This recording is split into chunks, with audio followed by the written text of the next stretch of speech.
এসো ফিরি শৈশবে এই স্লোগানে 2 যুগ পর গাইবান্ধা ইসলামিয়া উচ্চ বিদ্যালয়ের 2003 এসএসসি ব্যাচের ঈদ পুনর্মিলনী ও মিলনমেলা অনুষ্ঠিত হয়েছে। সোমবার দিনব্যাপী বিদ্যালয় প্রাঙ্গণে আয়োজিত এই অনুষ্ঠানে অংশ নেয় শত শত সাবেক শিক্ষার্থী। শুধু 2003 নয়, আরও 2 ব্যাচের বন্ধুরাও মিলিত হয় এই মিলনমেলায়। স্মৃতিময় আদার্স, খেলাধুলা আর র্যাফেলট্রির আয়োজনে দিনটি পরিণত হয় এক প্রাণবন্ত উৎসবে। উপস্থিত ছিলেন বিদ্যালয়ের সহকারী প্রধান শিক্ষক রাজিনা ম্যাডাম ও সহকারী শিক্ষক নুরুল হক মণ্ডল। বন্ধুরা জানান, ভবিষ্যতে আরও বড় পরিসরে দেশ-বিদেশের বন্ধুদের নিয়ে পুনর্মিলনী আয়োজনের ইচ্ছে রয়েছে। গাইবান্ধা থেকে মাহমুদুল হাবিব রিপন, ডিপিসি বাংলা টিভি। আমি বলবো এটা ঈদ পুনর্মিলনী যারা আজকে আয়োজন করেছেন, এই জন্য আপনার শুকরিয়া। আলহামদুলিল্লাহ, রসুলের প্রতি দরুদ করি, সহকারী সম্মান। আমরা কি আসলে শৈশবের কথাগুলো মনে পড়ে আমাদের? তখন কেমন স্বাধীন আকর্ষণে ধ্বংস হয়ে যায়। শৈশব জীবনের আনন্দ ফুর্তি এবং মানুষের স্বাধিকারকে যৌবন এবং তারুণ্যের লোভ লালসার ধ্বংস করে দেয়।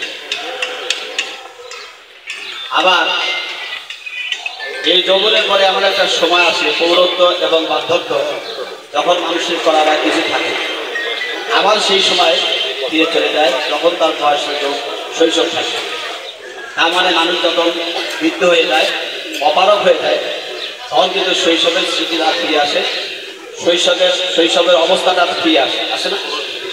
যারা আজকে আমাদের অনেক পিতামাতা যারা বার্ধক্যে পৌঁছে গেছে, যাদের কোমরে আজকে বল নেই, বাহুতে শক্তি নেই, কথা বলার জোর নেই, কোনো কিছুই করতে পারে না, তারা কিন্তু এখন অসহায়, যেমনটি আমরা শৈশবে অসহায় ছিলাম। এই জন্য মানুষের জীবনের এই পর্যায়গুলো সবসময় মানুষকে অত্যন্ত গুরুত্ব দিতে হবে। যদি মানুষ এই সময়গুলোকে গুরুত্ব দেয়, তাহলে একটা না একটা ধ্বংসের জন্য হয়ে নিয়ে আসে না, বরং কল্যাণের জন্য এগিয়ে আসে। এই জন্য আমাদের প্রাণপ্রিয় নবী, বিশ্বনবী, আমাদের অনেক বন্ধু বান্ধব আছে যাদের সঙ্গে হয়তো আমাদের দীর্ঘদিন থেকে দেখা সাক্ষাৎ নাই এবং তাদের অনেকের ফিনান্সিয়াল সমস্যা আছে। আবার অনেক বন্ধু বান্ধব আছে যারা হয়তো আর্থিকভাবে অনেক সচ্ছল।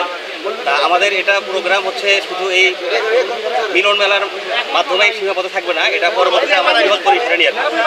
5 বছর পর প্রোগ্রামটির জন্য আমাদের যে বন্ধু বান্ধবরা আছেন, আমরা হয়তো অনেকে সময় দিতে পারিনি, সময় দিয়েছে প্রোগ্রামটা অ্যারেঞ্জ করার জন্য তাদের প্রতি কৃতজ্ঞতা প্রকাশ করছি। আমার বন্ধু, ইনশাআল্লাহ আমরা আগামী বছর আমরা এখন যারা একত্রিত হয়েছি ইসলামী উচ্চ বিদ্যালয়ের মাঠে আজকে আমরা 2003 সালের ব্যাচ একত্রিত হতে পেরেছি। এটি আসলে অনেক বিশাল একটা ব্যাপার, কারণ অনেক দিন পর আমরা একটা জায়গায় এসে আমরা একত্রিত হতে পারলাম। এবং আমরা যারা বন্ধুরা হয়তো অনেক 6 থেকে ক্লাস 10 পর্যন্ত আমরা অনেকেই হয়তো ওই সময়ে যারা ছিলাম, অনেকের চেহারা পরিবর্তনের কারণে অনেকের সাথে যোগাযোগ না থাকার